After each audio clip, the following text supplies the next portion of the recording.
Hey, how's it going, Fat fans? Welcome to Mind for Combat. If you're new to this channel, my name's Rohan, and in this video I'm going to be taking a look at the upcoming featherweight world championship fight between the reigning defending champion Alexander Volkanovski, as he looks to cement his place as the top featherweight in the world after his contentious win over Max Holloway in their second fight, and defeat Brian Ortega, who looked absolutely exceptional in his fight with the Korean Zombie. This is a very important fight at featherweight, and not only because of fanfare and the kind of attention that Brian Ortega seems to bring to every single fight.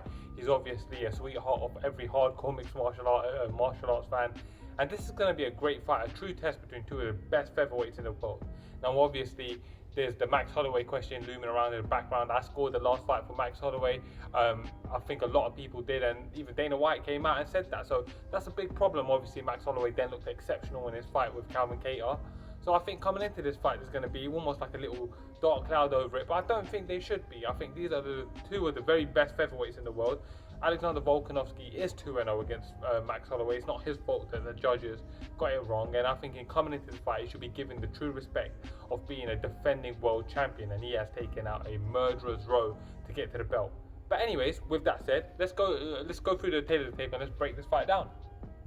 So Alexander Volkanovski is 32 years old. This actually kind of surprises me to think about, to be honest. He seems like he will be a lot younger because he's not long been on the scene, but still, that's still a young man. He's still in his athletic and physical prime, and for his career he's still got a very, very long time to go, so we ain't going to be looking at an aging fighter here.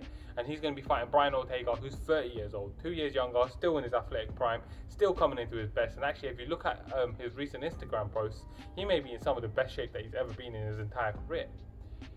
Alexander Volkanovski comes into this fight with a professional record of 22 wins and 1 loss, and he fights Brian Ortega, who's got 15 wins and 1 loss with 1 no contest. So both of these guys have got tons of experience, both being main event fighters, both of them being in their world championship fights. Experience will not be a factor in this fight, in my opinion anyways.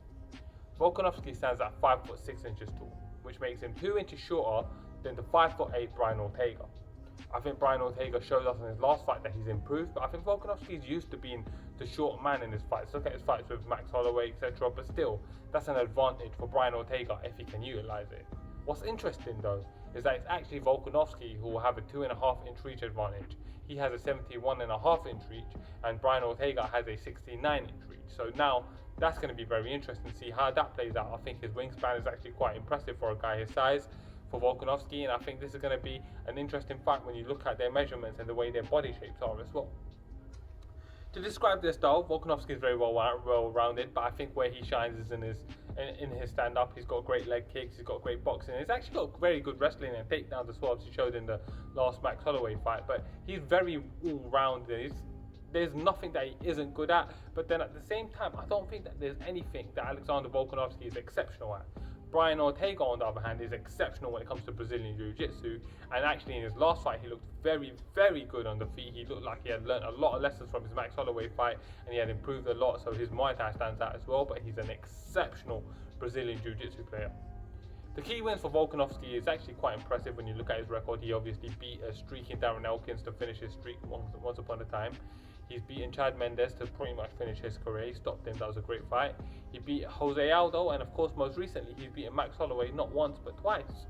Brian Ortega has a pretty great resume in his own right, so he's beaten the likes of the Korean Zombie, he's beaten Frankie Edgar, he's beaten Clay Guida.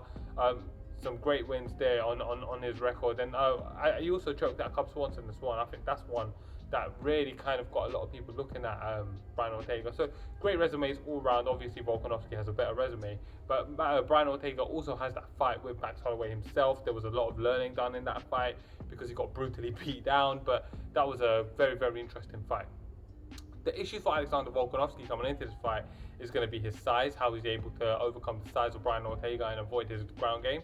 But you know, the size is always an issue for Volkanovski when it comes to height and reach and stuff like that, although he has a reach advantage in this fight, and maybe even a chip on his shoulder coming into this fight with all the disrespect that he's been given after his Max Holloway fight. Is he going to come into this fight with something to prove, and is he going to get overzealous and make a mistake that Brian Ortega is going to no doubt be able to take advantage of? How is that going to impact him?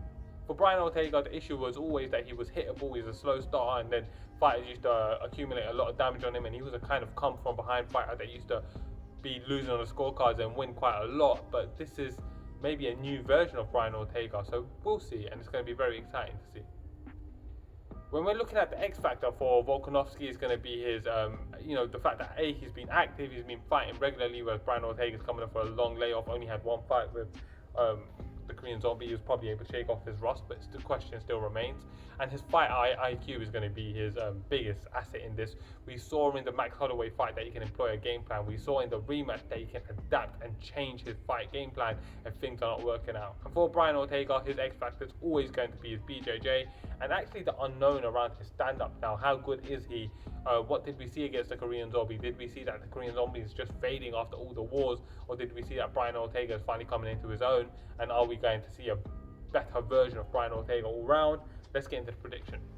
It's a very exciting fight for me, a very fun fight, and I think the fight with the Korean Zombie was an eye-opener for me for Brian Ortega. He looked to have improved all round, and as we saw in the fight with Max Holloway, Volkanovski is hittable, and if you put the pressure on him and you've got good kicks and you've got a good mix-up in your stand-up, the bigger fighter can give him a lot of grief, as Max Holloway did, and I scored that fight for Max Holloway. Volkanovski is very dangerous. The problem in this fight is he won't be able to rely on his grappling, because I don't think he wants to go on the ground, and he doesn't want to take down Brian Ortega. If he takes down Brian Ortega, I think he's going to find himself in too many sticky positions to ever risk it. That's not going to be a feather he has up his sleeve, or a trick he has up his sleeve, or whatever the saying is. Now, when that is said and considered, what that means is that this will be a stand-up fight. In a stand-up fight, generally, Alexander Volkanovski is a great striker, but actually after seeing Brian Ortega in his last fight, I think we start to learn that actually his game is improving, and all round he's a very dangerous striker. We know he carries power in his hands. He was the first man to ever knock out Frankie Edgar, and actually his game is changing, he's getting more diverse, and he's getting more dangerous. Based on the abilities and tools that Brian Ortega has to win this fight via, a quick flinch submission, if Volkanovski makes a mistake, and his improving stand-up, and the fact that he is got big power in his hands, I'm leaning towards Brian Ortega to get the win, and I think Brian Ortega will get the win with that. And I think if he employs a game plan and he's smart about this, he has all the tools to win. Keep his distance, use his movement, utilize his kicks, and if Volkanovski gets too close, then use that to your advantage, implement your BJJ and see what you can do. I'm taking Brian Ortega for the win. Fight fans, my official prediction, Brian Ortega gets the win by a 5-round decision, because Volkanovski does not engage him on the ground, and we see Brian Ortega walk away with the championship belt, and then T-City is a world champion at featherweight, setting up the Max Holloway rematch. Anyways, that's how I see the fight going. Why don't you guys comment below, let me know how you see it going. If you're new here, remember to like, subscribe, share, all that jazz. Thank you for watching, guys. I'm Rohan, and this is Mindful Combat.